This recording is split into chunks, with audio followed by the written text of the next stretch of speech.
¿Qué tal? ¿Qué tal? Dios les bendiga. Qué gusto saludarles. Oiga, poderosa enseñanza les traigo por el hermano Eliseo Duarte.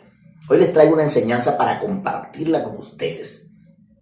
Esta enseñanza me gusta porque el hermano Eliseo aquí va a hablar de la apostasía, del espíritu de lobo que hay en algunas congregaciones.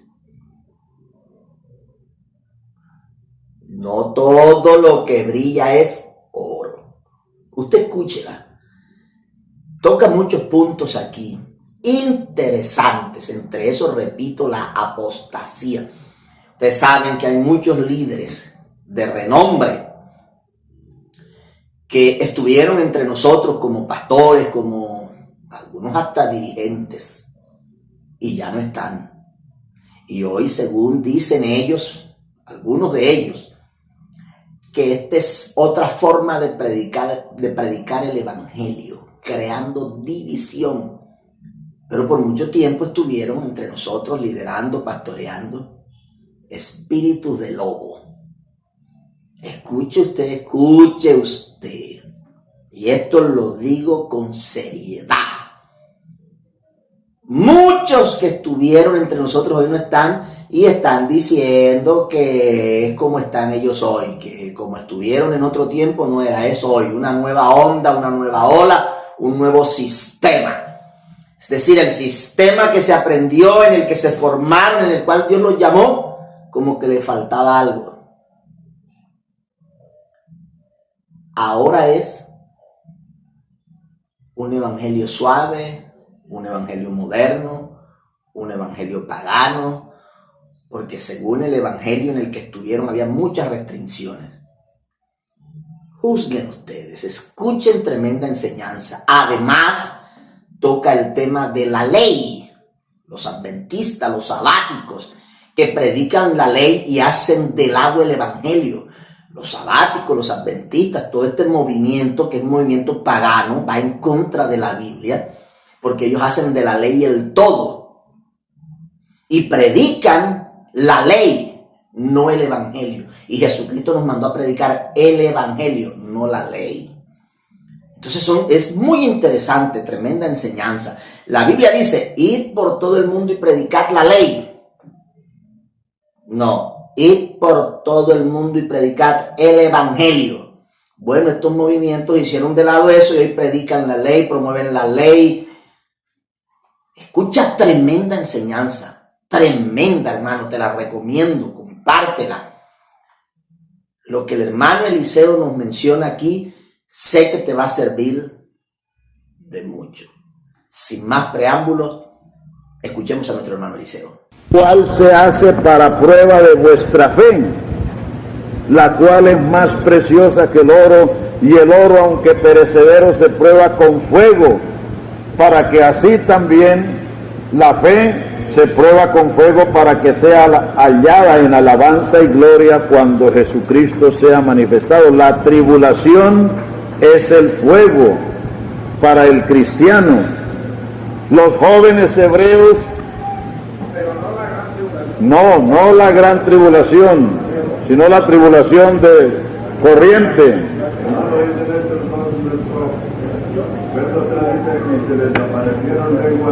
Pero vamos por parte, hermano. Ponga cuidado, porque estamos hablando de los muchos fuegos que hay. Entonces, ¿cuál es el fuego de que Pedro habla, que es para probar la fe como el fuego prueba el oro? La tribulación. Los jóvenes hebreos, cuando fueron echados en el horno de fuego, no estaban pasando por lo que dice Isaías 43, cuando pasares por el fuego. ¿Y qué pasó con aquellos? No olían ni a ceniza cuando lo sacaron.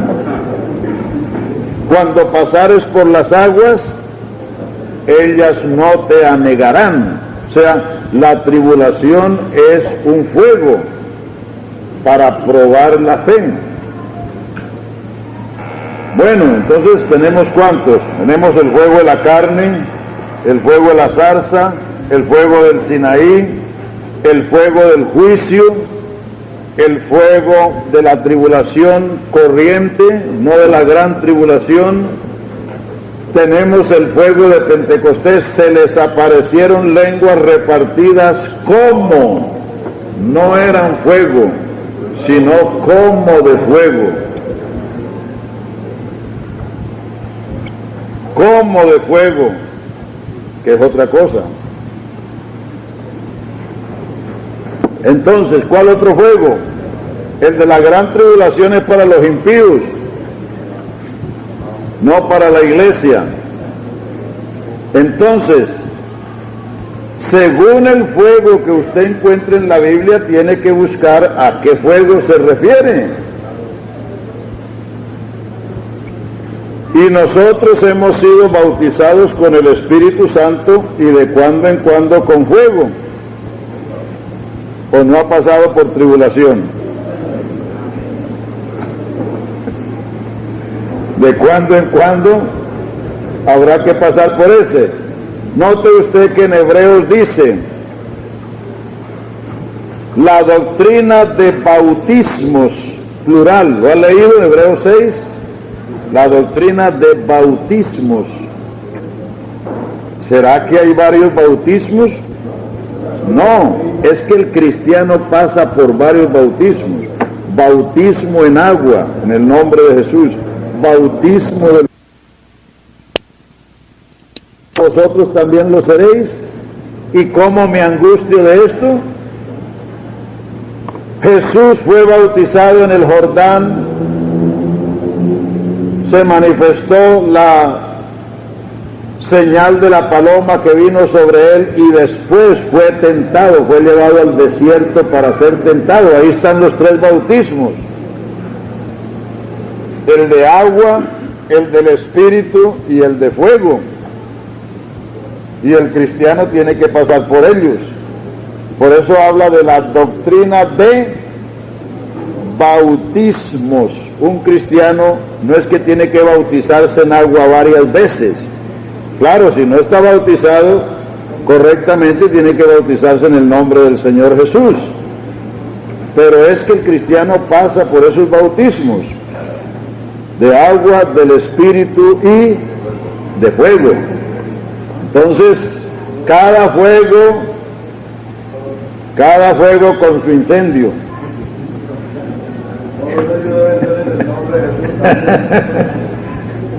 Cada fuego con su incendio. A ver, ¿todavía está trancado?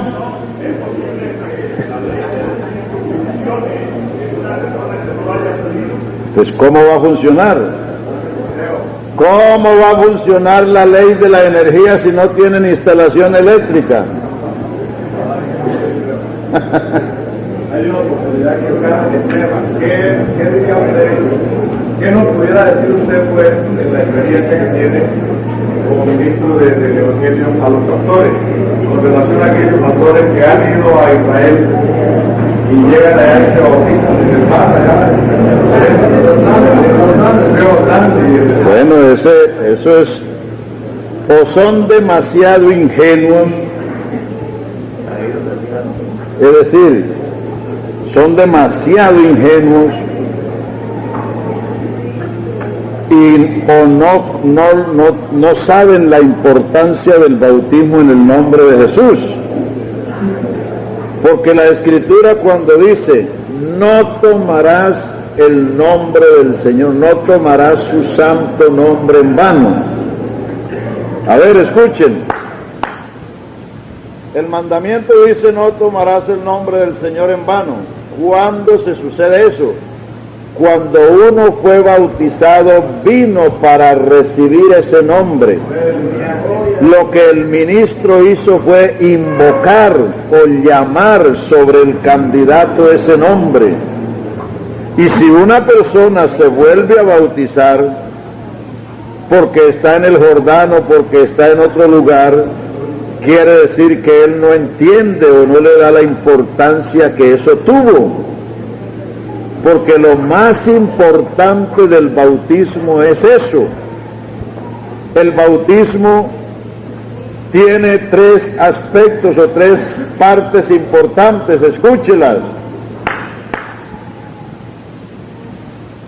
Una persona se bautiza, ¿por qué?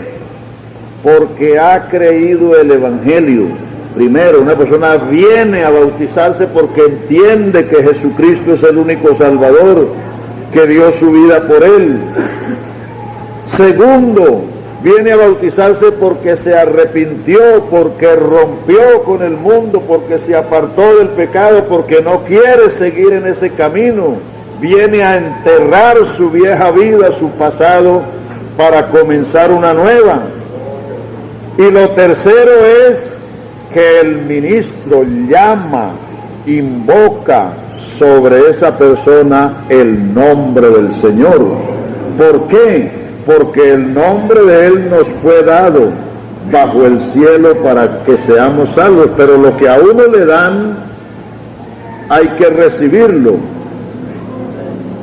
Si yo le doy a usted este reloj y no lo recibe, no lo tiene, y si no lo tiene, no lo usa, no lo puede usar. Entonces Dios nos ha dado su nombre bajo el cielo para que en Él seamos salvos. El ministro tiene la autoridad, el privilegio de invocar, de llamar, como dice en Números 24, así bendeciréis a los hijos de Israel, pondrán mi nombre sobre los hijos de Israel y yo los bendeciré. El bautismo no es para ponerle nombre a una persona, sino para ponerle el nombre del Señor, llamar el nombre. Entonces una persona que siendo bautizado en el nombre de Jesucristo se va a bautizar en otro lugar por la clase de agua o el sitio, o es demasiado ingenuo, o él no entiende lo que pasó. A ver, hermano Murillo.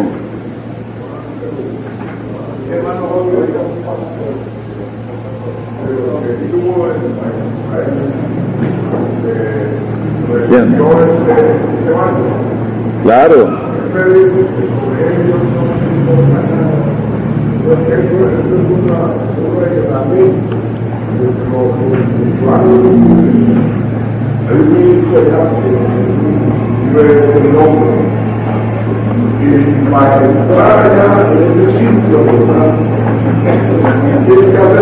Eso debe ser caña, eso es caña del que se lo dijo.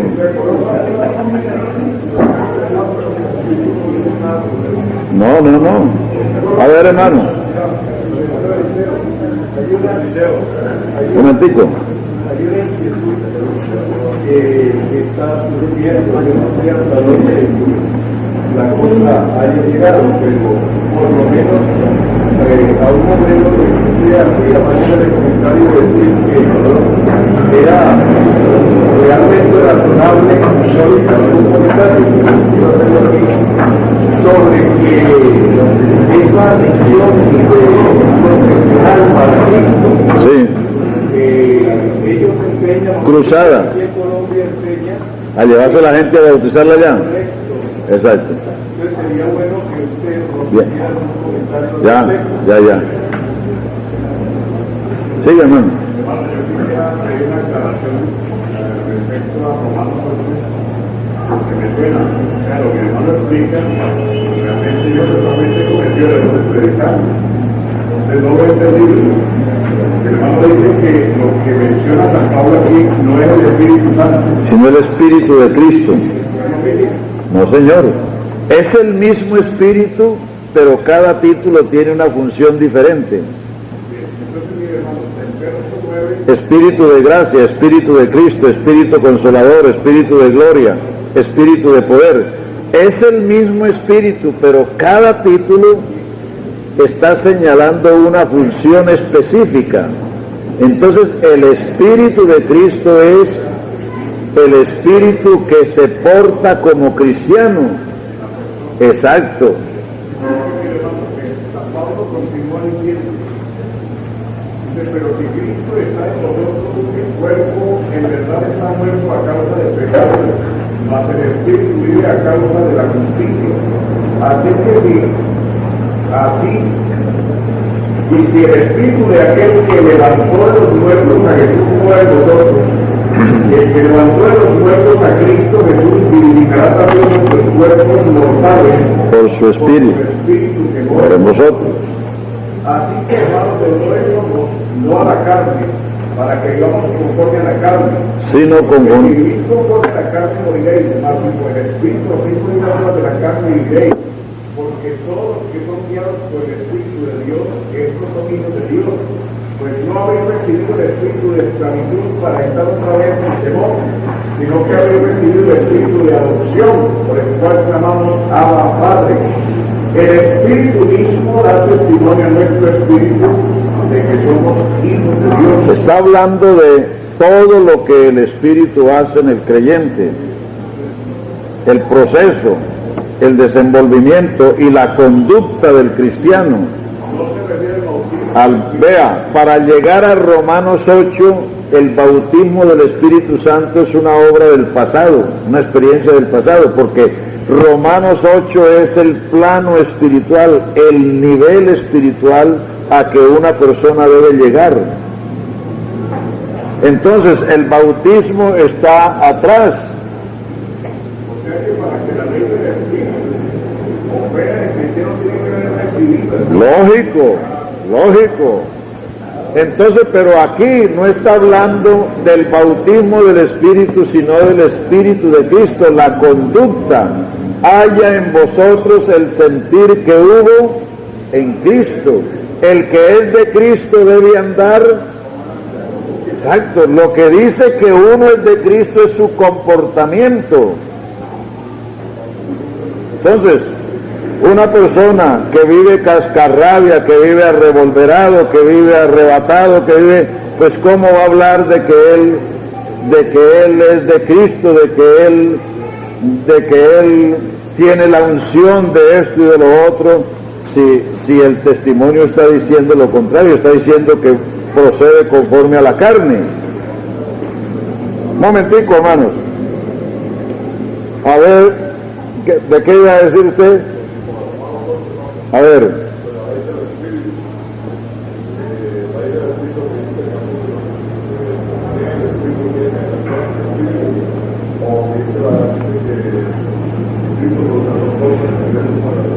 ¿Cómo?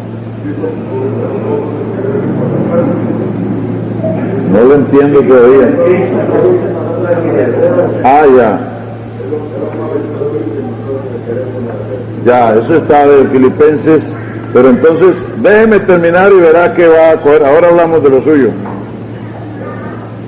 Bueno, entonces vamos en el cual punto. Cuarto, el Espíritu vivificará nuestros cuerpos mortales por su Espíritu que mora en nosotros. Así que, hermanos, deudores somos, no a la carne, para que vivamos conforme a la carne. Porque si vivís conforme a la carne moriréis, pero si por el Espíritu hacéis morir las obras de la carne viviréis. El quinto, porque todos los que son guiados por el Espíritu de Dios, estos son hijos de Dios. Entonces somos hijos de Dios. El quinto. Romanos 8 está enumerando lo que somos y lo que tenemos en Cristo. Lo que tenemos cuando pasamos por este proceso de la fe, de la reconciliación, de la justificación. Entonces, ¿qué? 5, somos hijos de Dios. Y ahí está la explicación, pues no habéis recibido el espíritu de esclavitud para estar otra vez en temor, sino que habéis recibido el espíritu de adopción por el cual clamamos Abba Padre. Y el mismo espíritu da testimonio a nuestro espíritu que somos hijos de Dios. 6. Y si hijos, también herederos. La herencia es para los hijos. Herederos de Dios y coherederos con Cristo, si es que padecemos juntamente con Él, para que juntamente con Él seamos glorificados. Entonces somos hijos y somos herederos, y por eso no debemos desechar las aflicciones, porque también son parte de lo que somos. Séptimo, viviendo en la esperanza. Esta sí está un poco larguita, pero vamos a leerla. Viviendo en la esperanza. Pues tengo por cierto que las aflicciones del tiempo presente no son comparables con la gloria venidera que en nosotros ha de manifestarse, porque el anhelo ardiente de la creación es el aguardar la manifestación de los hijos de Dios, porque la creación fue sujetada a vanidad, no por su propia voluntad, sino por causa del que la sujetó en esperanza, porque también la creación misma será liberada de la esclavitud de corrupción a la libertad gloriosa de los hijos de Dios. Porque sabemos que la creación gime a una y a una está con dolores de parto hasta ahora, y no solo ella, sino nosotros también, que tenemos las primicias del Espíritu, nosotros también gemimos dentro de nosotros mismos, esperando la adopción, la redención de nuestro cuerpo, porque en esperanza fuimos salvos,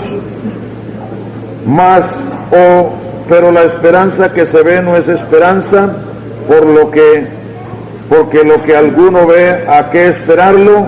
Pero si esperamos lo que no vemos, con paciencia lo aguardamos. O sea, el que está en Cristo está libre de condenación, libre de la ley del pecado, es del Espíritu.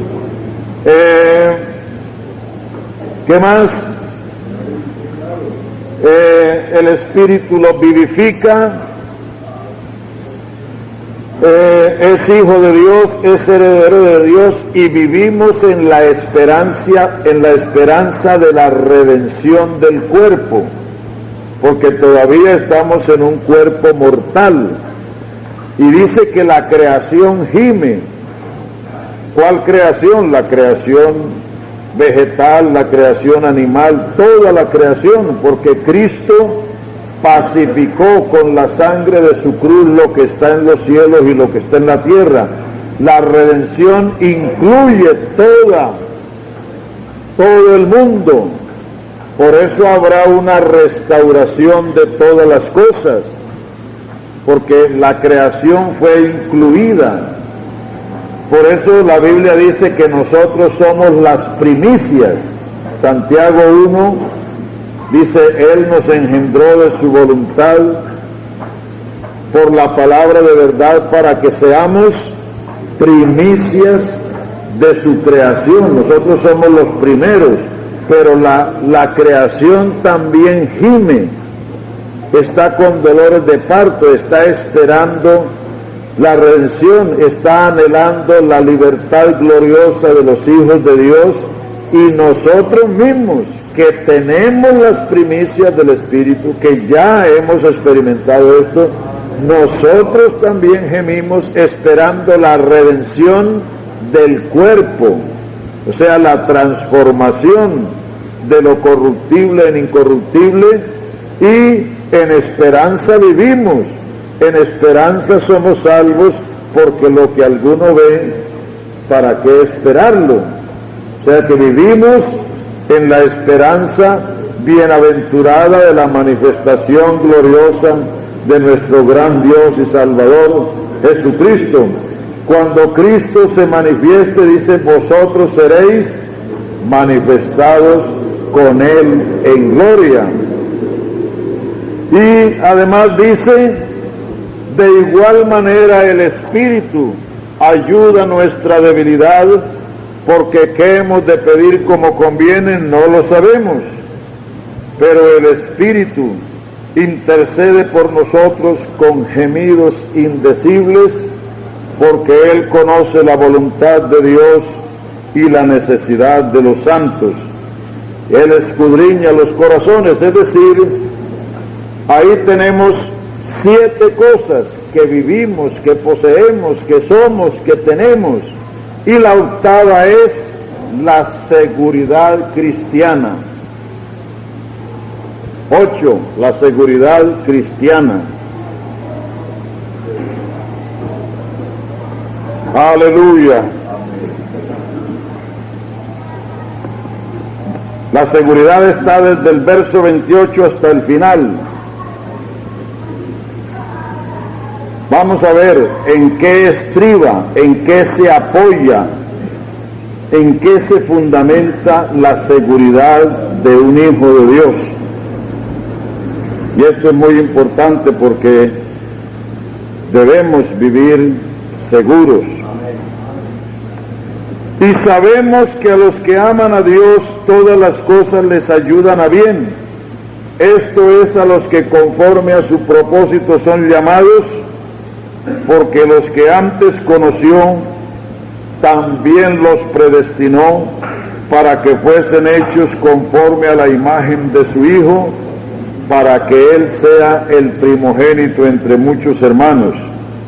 Y a los que predestinó, a estos también llamó, y a los que llamó, a estos también justificó, y a los que justificó, a estos también glorificó. ¿Y qué diremos a esto? Si Dios por nosotros, ¿quién contra nosotros? ¿En qué fundamenta Pablo la seguridad? En el plan de Dios. La seguridad de uno no está en lo que uno confíe.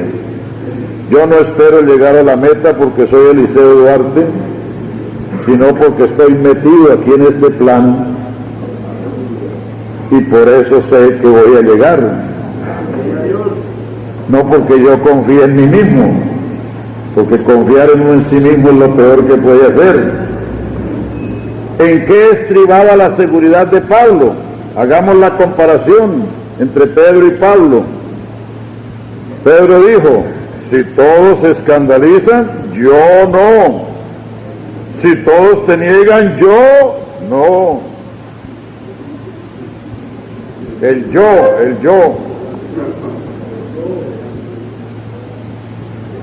Heriré al pastor y las ovejas irán dispersas. Si todos te dejan, yo mi alma pondré por ti. El yo. Por eso Pedro pasó por esa amarga experiencia, porque Pedro estaba confiando en Pedro. Y ay de nosotros si confiamos en nosotros mismos. Nosotros somos la circuncisión, los que servimos en espíritu a Dios, no teniendo confianza en la carne. El día que usted se confíe en ese tigre que tiene adentro,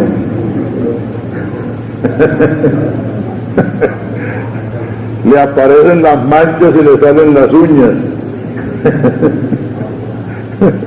Entonces, Pablo, ¿en qué está estribando su seguridad? No en que él era el gran San Pablo, no en que él era el hombre más abnegado para sufrir azotes, no en que él era el más valiente y más osado y más sabio que podía predicarle a los filósofos en el Areópago, o predicarle a Agripa, al rey allá, y dejarlo temblando diciendo casi me persuade. No, él no estaba confiando en eso. Dice: a los que a Dios aman, todo les ayuda bien, porque el que antes nos conoció, el que nos conoció antes de la fundación del mundo, nos predestinó, y el que nos predestinó nos llamó, y el que nos llamó nos justificó, y el que nos justificó nos glorificó. Fíjense que Pablo está contando la glorificación como un hecho sin que todavía se haya sucedido. Entonces dice Pablo: ¿y qué diremos a esto? Si Dios por nosotros, es decir, si Dios ha hecho todo esto por nosotros, hermanos, ¿quién nos podrá apartar? Hermanos, si Dios a lo largo de 6,000 años soportó todas estas naciones, ha soportado toda esa historia que usted lee en la Biblia, en el cumplimiento de los tiempos vino en Cristo a redimirnos. Si Él ha hecho todo eso por nosotros, si Él nos llamó por el Evangelio, si Él nos amó y nos lavó de nuestros pecados, si Él nos hizo reyes y sacerdotes, si Él nos justificó, si Él nos reconcilió, si Él nos santificó, si Él nos libertó del pecado, de la ley del pecado, de la cárcel de la ley, si Él ha hecho todo esto, dice el escritor, si Dios por nosotros, si Dios ha hecho todo esto, ¿quién contra nosotros? ¿No le parece que es mejor confiar en eso que confiar en uno mismo? Hombre, después de que Dios ha hecho tanto a lo largo de tantos siglos, ha cometido una empresa tan enorme como la de salvar al hombre, y uno ha sido el objeto de esa salvación. Porque ¿qué hizo usted para salvarse? Nada. El Señor lo buscó y lo encontró perdido y lo hizo objeto de su gracia, objeto de su amor, objeto de su misericordia. Si Dios por nosotros, ¿quién contra nosotros? ¿Será posible perderse uno después de que Dios haya hecho tanto? ¿Qué dicen? ¿Ah?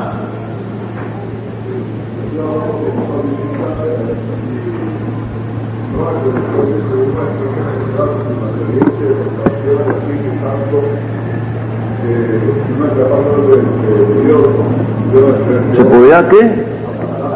Ah.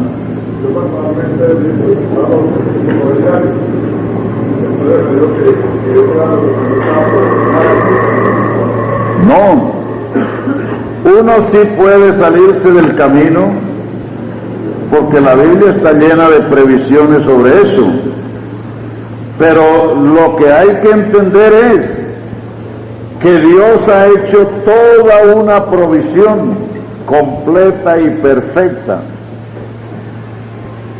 Entonces, si uno puede desestimar, por eso dice, ¿cómo escaparemos nosotros si tuviéramos en poco una salvación tan grande?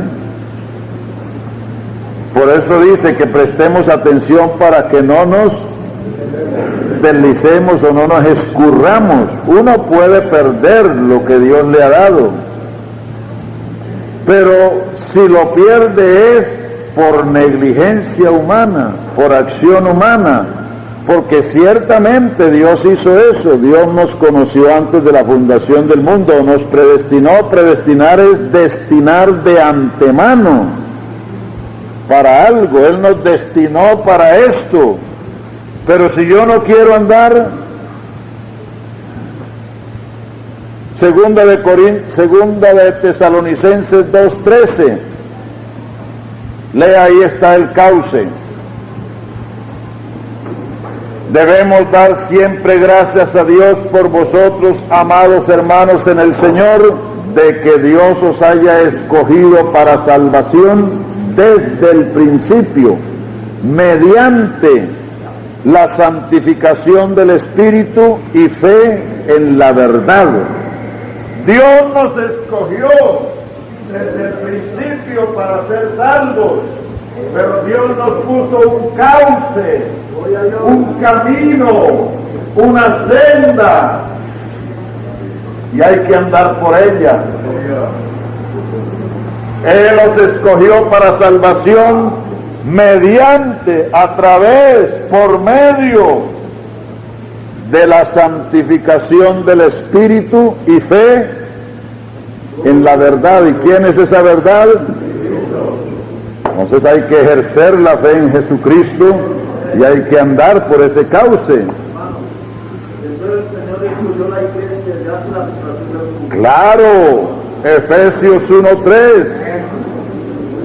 Bendito sea el Dios y Padre de nuestro Señor Jesucristo, que nos bendijo con toda bendición espiritual en lugares celestiales en Cristo, según nos escogió en Él antes de la fundación del mundo, para que seamos santos y sin mancha delante de Él en amor, habiéndonos predestinado para ser adoptados hijos por Jesucristo, según el puro afecto de su voluntad, con el cual nos hizo aceptos en el amado. Hermanos, es que Dios no es como nosotros, que improvisa. Oí una inquietud de que alguien haya dicho que el Señor no había escogido la iglesia ya No, eso está muy atrasado en noticias. Hermano, es que Dios luego lo legisla. Vea las obras, escuche, las obras que hace un gobierno, ¿cómo se hacen? Obras importantes. Primero es una idea en la mente de un líder cívico, de un alcalde, de un gobernador. Luego hacen un plan y lo llevan a la asamblea o al consejo y lo legislan y lo aprueban. Luego lo llevan y hacen los planos, financian la obra y después la presupuestan y después la ejecutan, y después es cuando tenemos el puente o el edificio o lo que sea. Entonces Dios planeó antes de la fundación del mundo. Dios ordenó, el Cordero de Dios fue ordenado antes de la fundación del mundo. ¿Me está escuchando? El Cordero de Dios, el remedio fue provisto y previsto antes del pecado.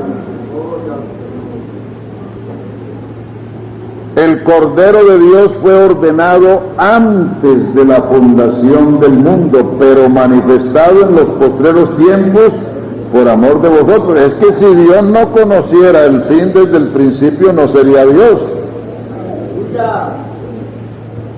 Es que Él no es como nosotros. Uno tiene que recurrir a recursos, es decir, tiene que inventarse una cosa porque la otra le salió mal, pero eso es uno, porque uno es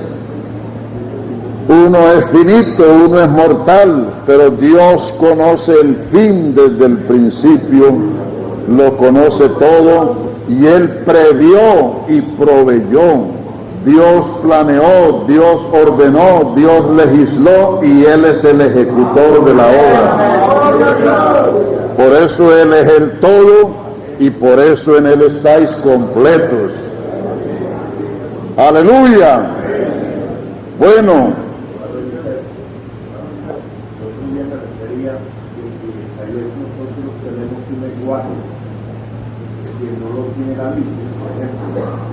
el Señor refiriéndose, la Biblia refiriéndose, el Señor con respecto a la iglesia, Él dice: sobre esta roca edificaré mi iglesia, que el Señor vendrá por su iglesia, todo singular.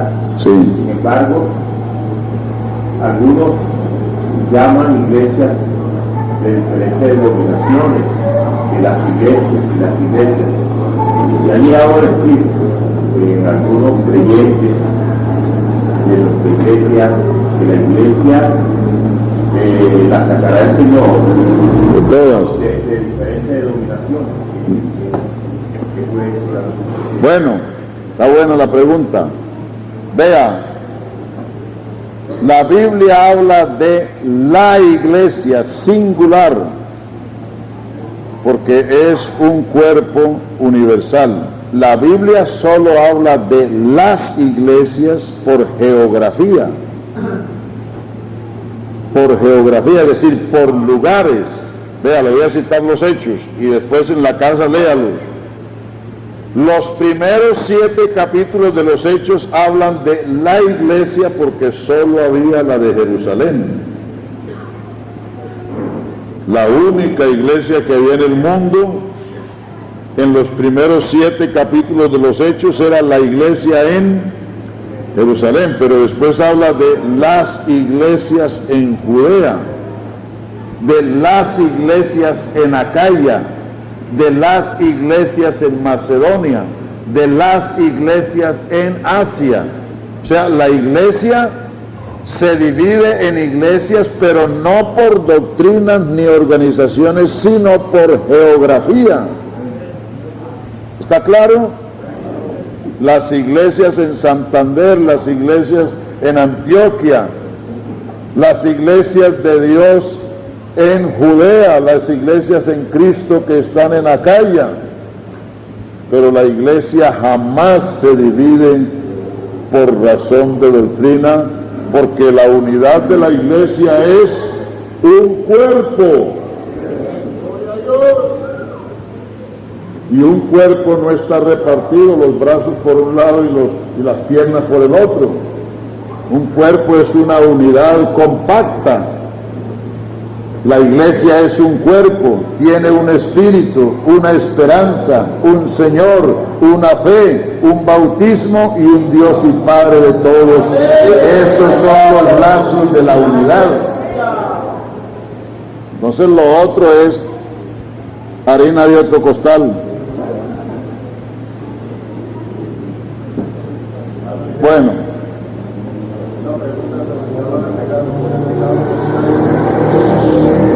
¿pecado qué?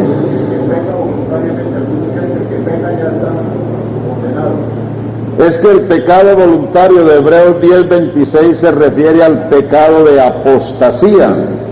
El contexto lo dice: el que habiendo recibido el conocimiento de la verdad, a ver cómo lo dice, a ver, no, 6:4 no, 10:26.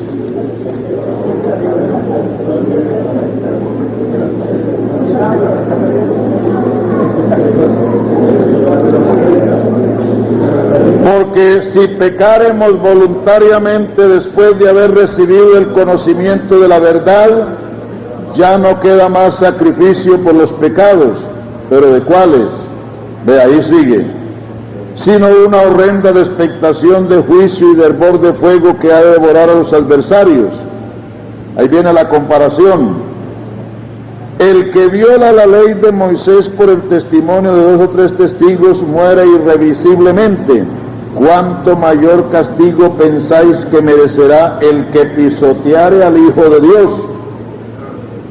Tuviere por inmunda la sangre del pacto en la cual fue santificado e hiciere afrenta al Espíritu de gracia. A esa clase de pecado se refiere, que es la apostasía, y es a lo que los hebreos estaban expuestos a caer porque querían volverse al judaísmo.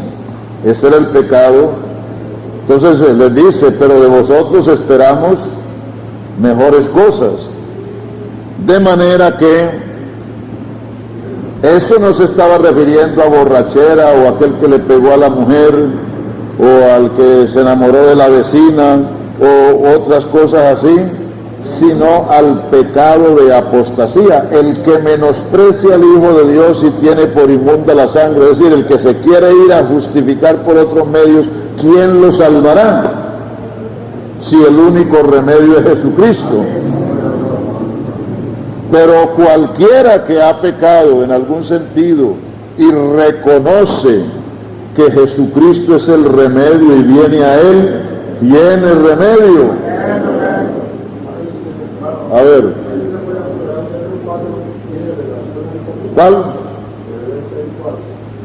Sí, ahí está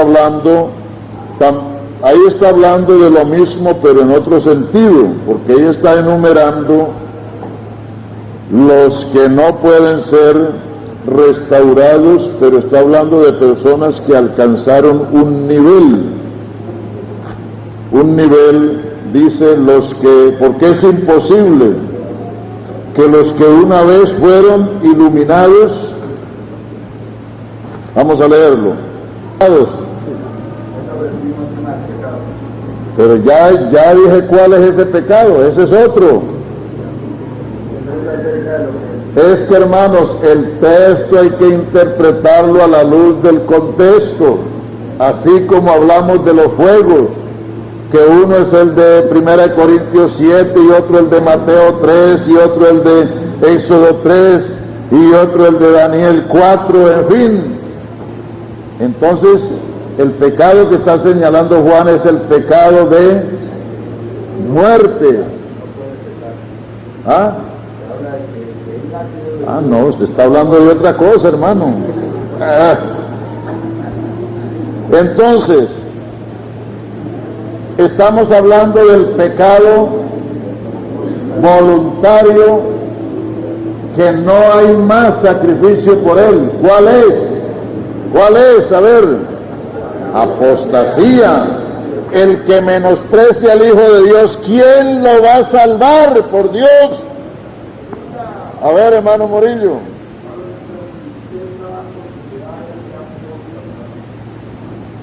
Lo que ya usted dijo.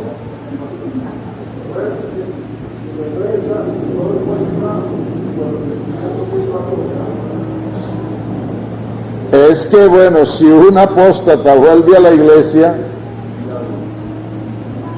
eso es bastante difícil, porque en Tito dice: al que hace divisiones o al hombre hereje, después de una amonestación, una u otra amonestación, rehúsalo, porque el tal peca y está condenado. Sí, eso es difícil. En el supuesto caso de que un apóstata llegue a oír, pues déjelo que oiga, porque eso es asunto de Dios. Dios, Él es el que levanta a los caídos, uno no lo puede levantar. ¿Sí? Pero esos son casos, es decir, esos son casos que por lo menos yo no he visto ninguno. Yo he visto personas que han caído en pecados terribles y han vuelto a la iglesia y se han reconciliado y han organizado su vida. Aquí en Bucaramanga hay uno que fue creyente allá en Antioquia y hizo por allá hasta para vender, y aquí vino y estuvo como 3 años mientras que yo estuve aquí, y aquí estuvo dando buen testimonio, aquí arregló su vida y todo. Pero son personas que han cometido otro tipo de pecados. Es que la apostasía, para la apostasía no hay remedio, porque es que el apóstata es el que rechaza lo que Dios le ha provisto, y si él rechaza eso, y eso es lo que nosotros ofrecemos, ¿qué le podemos dar? Es imposible. Bueno, vamos a terminar con Romanos 8. A ver si mañana podemos hablarle a las hermanas, aunque también le hemos estado hablando a ellas estos días, ¿no?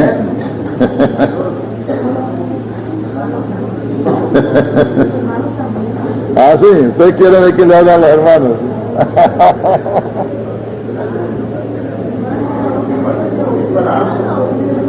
Las hermanas, eso me dijeron a mí, yo no sé.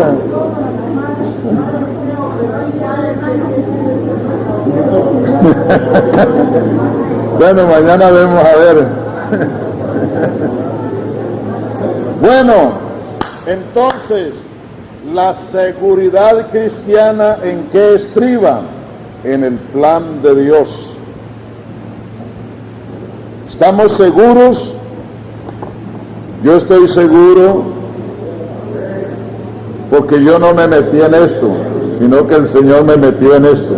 Él fue el que me llamó y me salvó.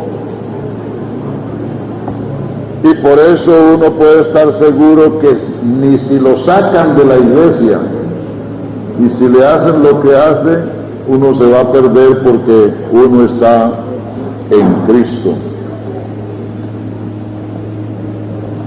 Es decir, si a mí me sacaran de la iglesia, me volvería para acá, porque yo sé en lo que estoy y sé por qué estoy aquí. Uno no está en esto porque a uno le pareció esto como algo para ganarse la vida. No, no está aquí porque el Señor lo llamó. No me elegisteis vosotros a mí, yo los elegí y yo los puse para que lleven fruto y para que vuestro fruto permanezca, para que todo lo que pidieres al Padre en mi nombre, Él os lo dé.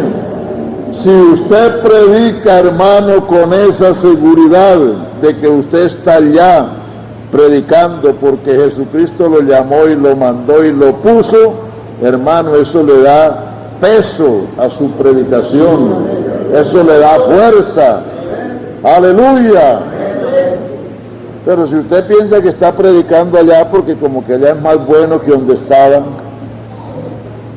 o que quizás allá lo quieren más que en otra parte que no lo querían tanto, no, eso no, eso son cosas que no tienen, eso son consecuencias, esos son resultados. Uno está en esto porque el Señor lo llamó. Y uno predica porque ama al Señor, porque ama la causa. Uno no está predicando por la comida. Gracias a Dios porque Dios suple todo. Él es el mejor patrono que hay. Él paga mejor que nadie. Él da. Pero uno no debe estar en esto por la comida. No, no predica porque uno entiende lo que Dios ha hecho y lo que Dios lo ha mandado a uno hacer. Bueno, entonces, ¿qué diremos a esto? Si Dios por nosotros, ¿quién contra nosotros? No es que no va a haber quien se levante, eso sobrará. ¿Quién acusará a los escogidos de Dios? El diablo es el acusador de los hermanos que los acusa delante de Dios día y noche. Dice Apocalipsis 10 o 11. 10, 12 por ahí, el diablo que los acusaba delante de Dios día y noche fue lanzado y ellos le han vencido por la sangre del Cordero y por la palabra de su testimonio. Es decir, ellos no se han dejado apabullar del diablo porque saben que el que murió por ellos fue Cristo. Aleluya. ¿Quién acusará a los escogidos de Dios? No, el que no escatimó ni a su propio Hijo, sino que lo entregó por todos nosotros, ¿cómo no nos dará todas las cosas con Él? Por eso, hermanos, no hay que correr tras las cosas, no hay que andar codiciando, no hay que andar envidiándole a nadie nada, porque si Dios no escatimó a su Hijo para entregarlo por nosotros, ¿cómo no nos dará con Él todo lo que uno vaya necesitando? Si uno va a necesitar casa, si uno va a necesitar muebles, si uno va a necesitar carros, si uno va a necesitar lo que sea, pues Dios lo va a dar todo, porque si Él no escatimó a su Hijo, ¿cómo no nos dará con Él todas las cosas? Pero no hay que andar atrás de las cosas, sino siguiendo al dador de ellas. Aleluya. ¿Quién es el que acusará a los escogidos de Dios? Ya lo dijimos, el diablo es el acusador, pero Dios es el que justifica. El diablo pierde su tiempo acusando a un hijo de Dios, porque el que lo ha justificado es el Señor del universo. ¿Quién es el que condenará? Cristo es el que murió, Él pagó la condena. ¿Quién nos condenará? ¿Quién nos acusará? ¿Quién nos condenará? Cristo pagó, Dios nos justificó. ¿Quién? Cristo resucitó, está a la diestra de Dios, intercede por nosotros. Es decir, con un Salvador como este, que nos tuvo en cuenta desde antes del comienzo de la humanidad, que en el cumplimiento de los tiempos vino al mundo, que hizo la redención, pagó el precio, pagó la condena, que nos llamó por el Evangelio y nos justificó por la fe, porque le creímos, Él nos justificó. Entonces, y este que nos justificó resucitó y se sentó a la diestra de la majestad en las alturas, y Él mismo es el que intercede por nosotros, Él mismo es el que está velando todos los días. Usted no está solo, usted no está abandonado. Él dijo, he aquí yo estoy. No diga yo estaré, porque así no dice la Biblia. Y eso cambia el sentido de la promesa. Yo estaré mañana o el año entrante. Pero Jesucristo no dijo yo estaré. Jesucristo dijo, he aquí yo estoy. Hay que citar la Biblia como ella dice, porque uno, si la cita mal, le cambia el sentido de las promesas que el Señor hizo. Él está sentado en el trono del universo, velando, intercediendo por nosotros. Entonces, ¿quién nos separará? ¿Quién nos apartará del amor de Dios que es en Cristo Jesús? Tribulación, esa no falta. Angustia, también puede venir. Persecución, ya se está asomando por ahí. Hambre, por ahí pasamos algunas cosas, pero ahora no la tenemos. Desnudez, también se ha pasado por allí, puede ser que haya que pasar. Peligro o espada, todas estas cosas son posibles, como está escrito, por causa de ti somos muertos todo el tiempo, somos contados como ovejas de matadero. Antes, en todas estas cosas, no antes en todas las cosas, sino en todas estas. Aleluya. Porque está refiriéndose a la lista anterior. Antes en todas estas cosas somos más que vencedores, somos super vencedores por medio de aquel que nos amó. O sea que cuando venga la tribulación, la angustia, la persecución, el hambre, la desnudez, el peligro, la espada, es la oportunidad para comprobar la fidelidad de Dios. Es para comprobar que antes en todo esto podemos ser super vencedores por medio de aquel que nos amó. Entonces no hay que estar buscando solamente lo bonito, lo bueno y lo barato, ¿no? Lo fácil, sino que cuando estas cosas vienen, que también son parte del cristianismo, hay que creer entonces en estas promesas, que aunque seamos estimados como ovejas de matadero, antes en todas estas cosas somos más que vencedores por medio de aquel que nos amó. Y viene la conclusión, por lo cual, si por todo esto estoy seguro que ni la muerte ni la vida, ni ángeles ni potestades, ni el presente ni el porvenir, ni ninguna cosa creada nos podrá separar del amor de Dios que es en Cristo Jesús, Señor nuestro. La seguridad, esas 8 cosas tenemos estando en Cristo. Capítulo 8 de Romanos es el plano espiritual, es el nivel a que todo cristiano debe aspirar a llegar.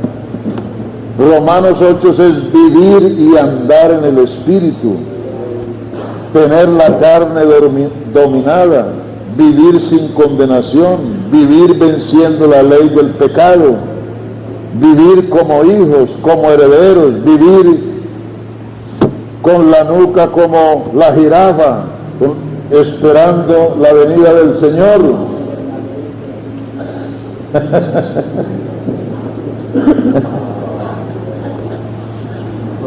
Sí, porque hay algunos que no están mirando sino lo de abajo. Es decir, ¿cuánto pueden hacer aquí en esta tierra? ¿Cuántos bienes pueden tener? Están sembrados aquí.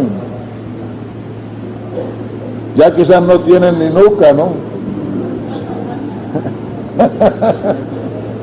Pero la esperanza, eso quiere decir, el que tiene el cuello estirado como una jirafa, esperando. Entonces, Romanos 8 es el plano en que debemos vivir. Aleluya, aleluya. Entonces, en los 8 capítulos de Romanos está el plan de la salvación, desde el pecado hasta vivir en Cristo en la iglesia. El que es de Cristo es iglesia. El que es iglesia tiene esas cosas. El que no es de Cristo está aquí en la cárcel. Por eso hay que predicar con denuedo, con alma, vida y corazón, con todos los hierros. Aleluya. Qué bien que verdad. Es decir, no hay que ser tardos, lentos, mucho menos perezosos para predicar, mirando las dificultades, los obstáculos de la vida. No, hermanos, es mejor ofrecer nuestra vida en servicio. Como dijo Pablo, si mi vida es derramada como una libación en servicio de vuestra fe, de eso estoy contento, dijo el apóstol Pablo. El que guarda su vida, la perderá, pero que la pierde por causa de mí y del Evangelio, la ganará. Y si usted quiere tener fuerza y vigor, trabaje con ganas, porque la fuerza la da Dios según el trabajo. Dios no da fuerza para desperdiciar. Si fueres flojo en el día del trabajo, tu fuerza será reducida, pero si eres trabajador en el día del trabajo, tu fuerza será aumentada, vigorizada. Entonces de ahí depende. Si usted le pone todo a esto, pues Dios le dará también suficiente fuerza, vigor, salud. Aleluya, porque Dios no es mezquino, el mismo que es Señor de todos, es rico para con todos. Oiga, tremendo, tremendo, tremendo. Me gozo mucho escuchando estos temas y en la boca de estos siervos como el hermano Eliseo Duarte. A mí me fascina escuchar al hermano Eliseo. El hermano Eliseo, él ya murió, pero nos quedaron estas enseñanzas y yo las disfruto. Créame, personalmente es de mis preferidos, porque un hombre con la doctrina pura, sana, un maestro, no solo él, el hermano Álvaro Torres, el hermano Héctor Betancourt, el hermano Fernando López, el hermano Vicente Arango, el hermano Antonio Restrepo, entre otros más, que me fascina escuchar. Y esta, como les digo, nuestro hermano Eliseo, tremenda enseñanza. Espero que haya sido de bendición para usted, que usted la haya disfrutado. Y siempre tome notas, porque cuando uno escucha estas enseñanzas en boca de estos hombres, es para tomar notas. Dios te bendiga.